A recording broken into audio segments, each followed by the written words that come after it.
할렐루야. 오늘 이 아침에도 말씀의 자리로 나오신 한 분 한 분을 환영하고 또 축복합니다.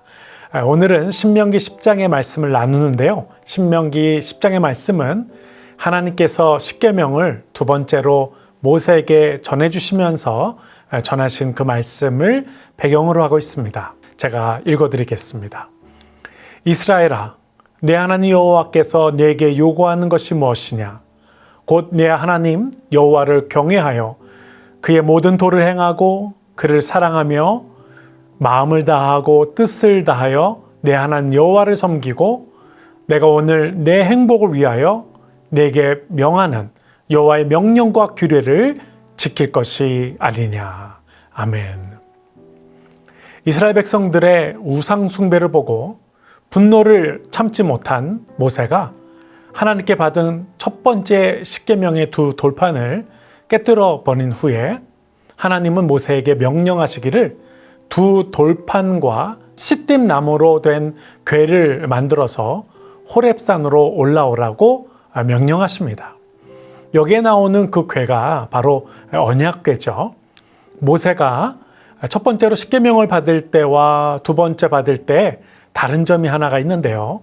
첫 번째 십계명은 계명을 새길 돌판, 그 돌판도 하나님께서 친히 만들어 주셨는데 두 번째 십계명은 그 돌판과 더불어서 십계명을 넣을 궤를 모세에게 직접 만들어 오라고 명령하셨다는 것이죠. 오늘 본문의 5절을 보면 이런 기록이 있습니다. 내가 돌이켜 산에서 내려와서 여호와께서 내게 명령하신 대로 그 판을 내가 만든 궤에 넣었더니 지금까지 있느니라. 방금 읽은 5절을 깊이 묵상해 보면 하나님은 다시는 당신의 계명이 모세나 그 누구의 손에서도 훼손되는 일이 없기를 바라셨던 그 마음이 확실하게 느껴집니다. 이것은 단순히 어떤 그런 관리의 십계명을 관리하는 그 관리의 이슈를 넘어서요.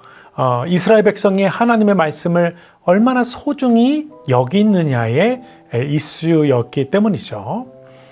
이스라엘 민족이 우상 숭배를 하는 그 모습을 보고 순간 돌판을 부수어버린 모세의 분노는 이해도 되지만 그럼에도 불구하고 더 이상 당신의 그 소중한 계명이 그 어떤 이유로도 훼손되는 것을 기뻐하지 않으셨기 때문에 두 번째로 계명을 기록할 돌판과 이를 안전하게 보관할 그 궤를 모세로 하여금 직접 준비하게 하시고 그렇게 모세가 돌판과 궤를 준비하는 과정에서 하나님을 경외하는 마음으로 그 말씀을 받을 준비를 내면적으로 시키셨던 것입니다. 그렇게 하나님은 이스라엘 민족 가운데 하나님의 말씀이 잘 전달되고 말씀을 통해 이스라엘 민족이 대대로 하나님을 경외하고 하나님의 통치와 그 은총과 은혜를 누리며 살기를 간절히 바라셨는데요. 오늘 본문의 8절과 9절을 보면 하나님께서 12지파 중 레위 지파 전체를 구별하셔서 하나님을 섬기는 자들로 세우시는 장면이 나옵니다.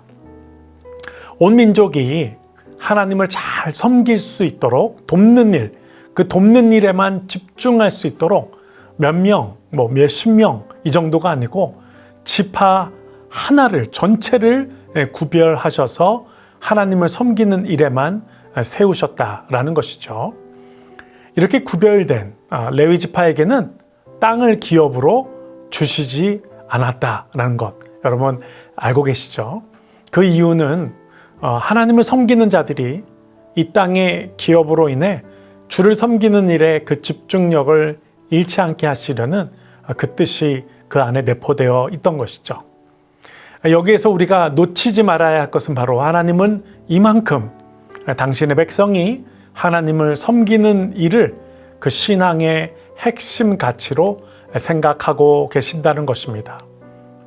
그럼에도 불구하고 안타깝게도 구약 성경의 그 이스라엘 역사를 보게 되면 그것은 늘 집을 뛰쳐나가고 싶어하는, 집을 뛰쳐나가려고만 궁리하는 철없는 자녀와 이들을 한없이 기다리시고 또 다시 부르시고 또 다시 용납하시는 아버지의 스토리라고 해도 과언이 아닐 것입니다.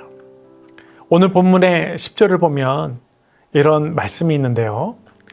내가 처음과 같이 40주 40야를 산에 머물렀고 그때에도 여호와께서 내 말을 들으사 너를 차마 멸하지 아니하시고.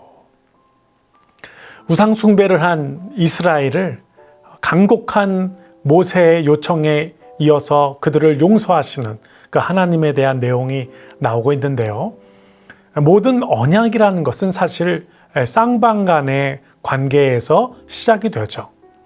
하나님의 언약이 지금까지 유효할 수 있는 것은 그 언약을 반복해서 깨뜨린 이스라엘 민족을 하나님께서 한없이 또 끝없이 참아주시고 받아주셨기 때문에 하나님의 언약이 여전히 우리 가운데 유효하다는 것입니다.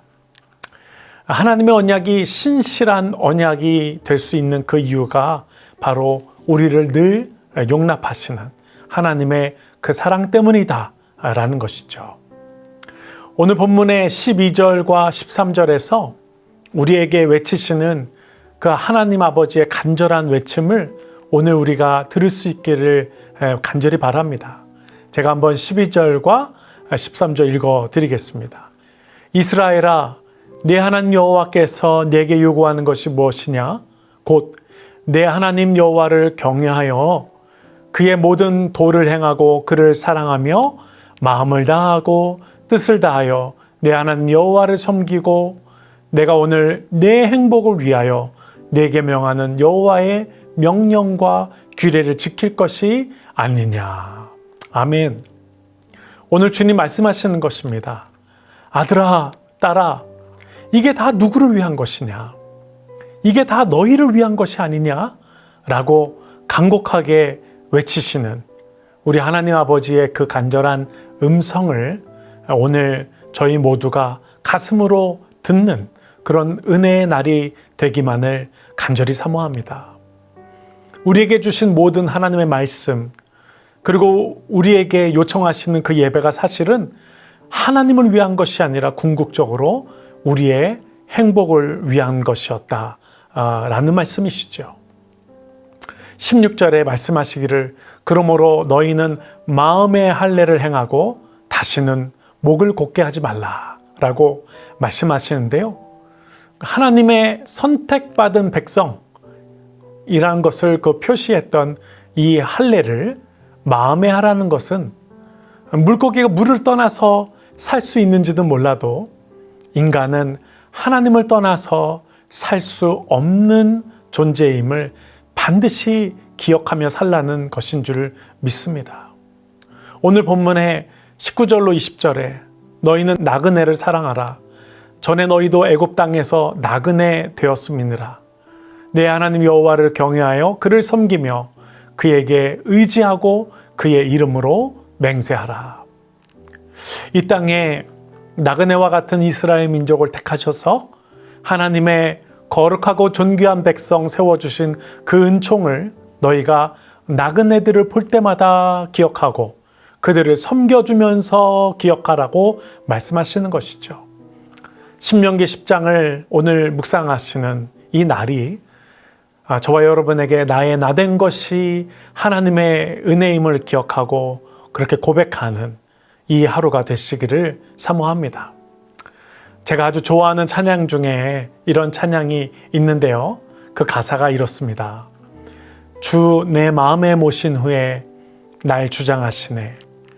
주께 내 마음 드린 후에 더욱 섬길수록 더 귀한 주님. 더욱 섬길수록 더 귀한 주님. 더 사랑할수록 주 날 사랑해. 매일 내 맘속에 기쁨 넘치네. 더욱 섬길수록 더 귀한 주님. 저와 여러분의 인생에도 이 고백이 있기를 사모합니다. 하나님은 나보다 나를 더 잘 아시고요. 내가 잘 되기를 바라는 그 마음보다 하나님은 우리가 더 잘 되기를 바라시는 아버지이신 줄 믿습니다. 하나님을 진심으로 경외하며 섬기는 모든 사람들은 하나님이 얼마나 좋은 분이심을 우리는 늘 발견하게 되는 것이죠. 그렇게 그 하나님을 더 사랑할 수밖에 없는 줄 믿습니다. 오늘도 이 말씀을 통해 어제보다 더 주님을 사랑하시는 저와 여러분의 복된 하루가 되시기를 축원드립니다. 기도하겠습니다. 하나님, 우리가 주님을 섬길수록 하나님이 얼마나 귀하고 좋은 분이신가를 우리의 삶에서 발견하고 감격하고 노래하고 고백하며 하나님을 향한 우리를 향한 그 사랑에 우리가 더 빠져들 수밖에 없는 것을 고백하며 감사를 드립니다.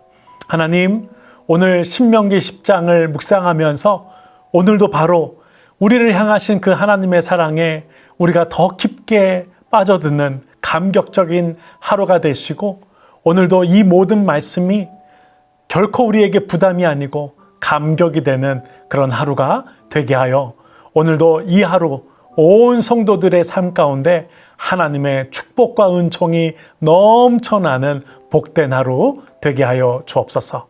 감사드리올 때 존귀하신 예수님의 이름으로 기도합니다. 아멘.